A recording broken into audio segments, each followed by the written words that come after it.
Welcome back to the third installment of my suggested mystery series where I answer all of your questions about Toontown itself. If you have any questions about Toontown or these questions inspire your thoughts, share them with me so I can keep making these videos. So, without further ado, were there ever plans for another gag? Sort of. Originally when designing gags, they'd come up with a range of random assorted wacky, zany, cartoony type gags. Things like a falling anvil and a slippery banana peel, but once they had this various collection of gag ideas and designed a few prototypes, they came to learn it made much more sense to specialize these gags, or in other words, organize them into tracks. So they'd pick the ones out that made the most sense and put those together, and probably made a few more up to fill the tracks out, and we thus have the gag tracks we know today. Once they had finished this track system, they had then set out on a long, arduous process of balancing them through QA testing and through beta testing, and after they had completed that and were fairly satisfied with the balance of the gags in the game, they weren't very interested in adding new gags or tracks. They eventually did, however, add level 7 gags to the game, but that was a ways down the road. Why do starfish give laugh? What's up with the ice cream spawning on the ground? I believe it should have been an ice cream cart giving out heals or the ice cream shop in the files. Why don't snowflakes spawn in the streets of the Brrrgh if it's also snowing on the streets? Why music doesn't spawn in MML if it's musical everywhere? And same question for daisies.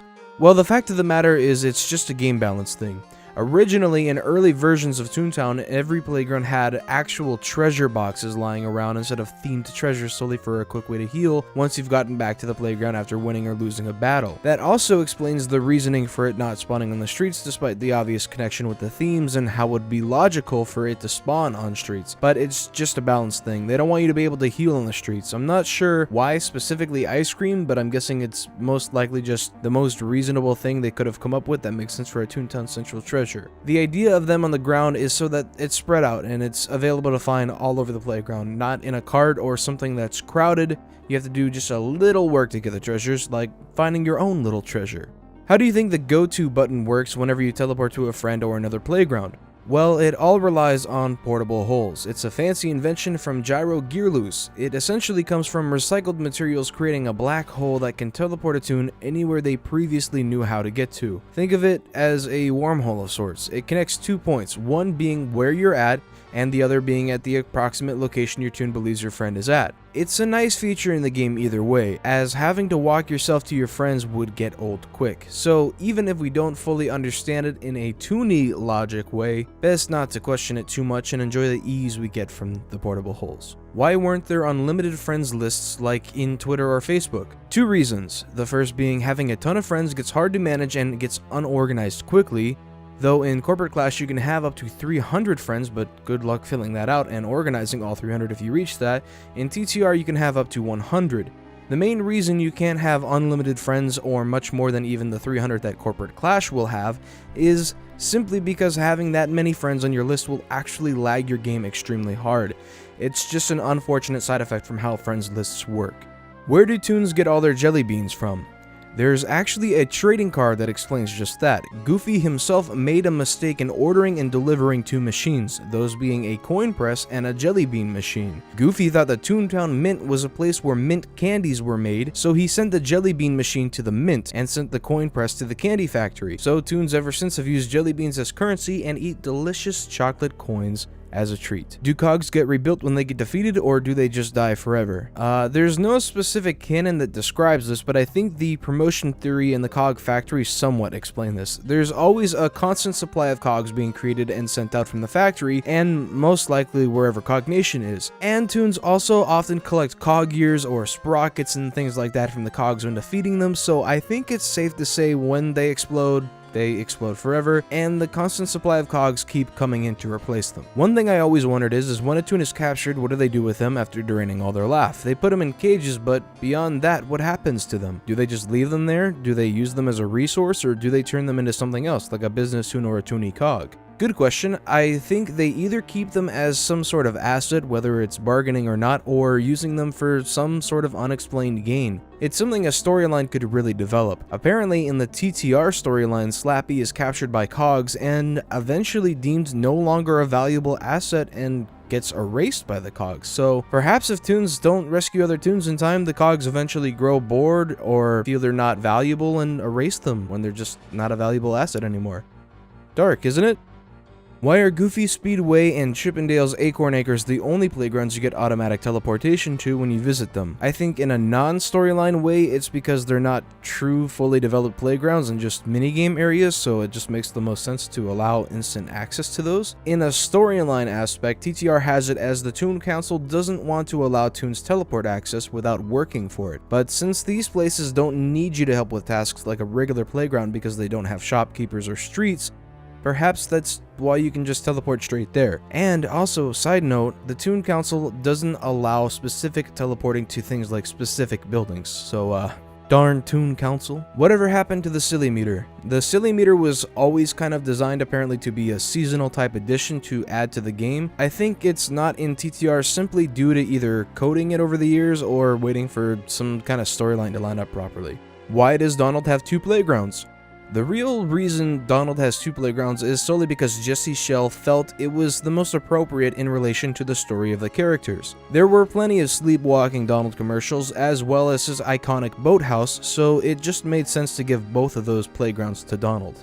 Has any toon or cog defected to the other side? If so, and why do cogs take captives but toons destroy cogs on sight? I don't believe any toon or cog has actually defected to the other side that I know of, but it would make quite a neat storyline, wouldn't it? There's plenty of theories that Slappy did defect to the cogs, but I don't believe it's true. I believe cogs take captives as they believe, at least for a while, that toons can be used as valuable assets in some ways. On the other hand, cogs are constantly invading Toontown and trying to take over the way of life for toons, so the toons' only recourse is to destroy as many cogs as they can so that they can keep living their lives as they intended.